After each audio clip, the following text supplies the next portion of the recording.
ஊர்ல இருக்க கதையெல்லாம் விட்டுட்டு நம்ம ஆளுங்க எந்த 4 ஃபாரின் பிளேயர்ஸ பிளேயிங் லெவல்ல எடுத்தா நல்லா இருக்கும்னு பாப்போமா? நம்ம ருத்ராஜுக்கே ஒரு தரமான ஓப்பனிங் பேர்னா ஃபேப்க்கு அப்புறம் நம்ம டெவான் கான்வே தான். சோ தலைவர் மேல கை வைக்கவே முடியாது.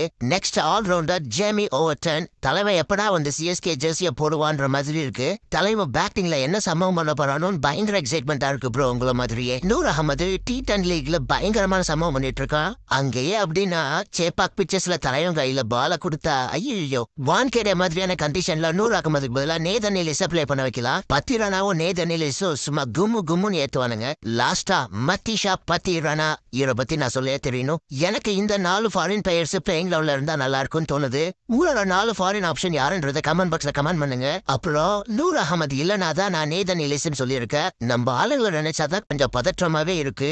பிளேயிங் லெவல்ல 3 ஃபாரின் பிளேயர்ஸே போதும். ஜேமி ஓட்டனோட தரமான ஆல்ரவுண்டர் 3D இருக்காரு. சோ அதனால 3D வச்சியே பாத்துக்கலாம். கிளம்பிட போறேன் சாமி.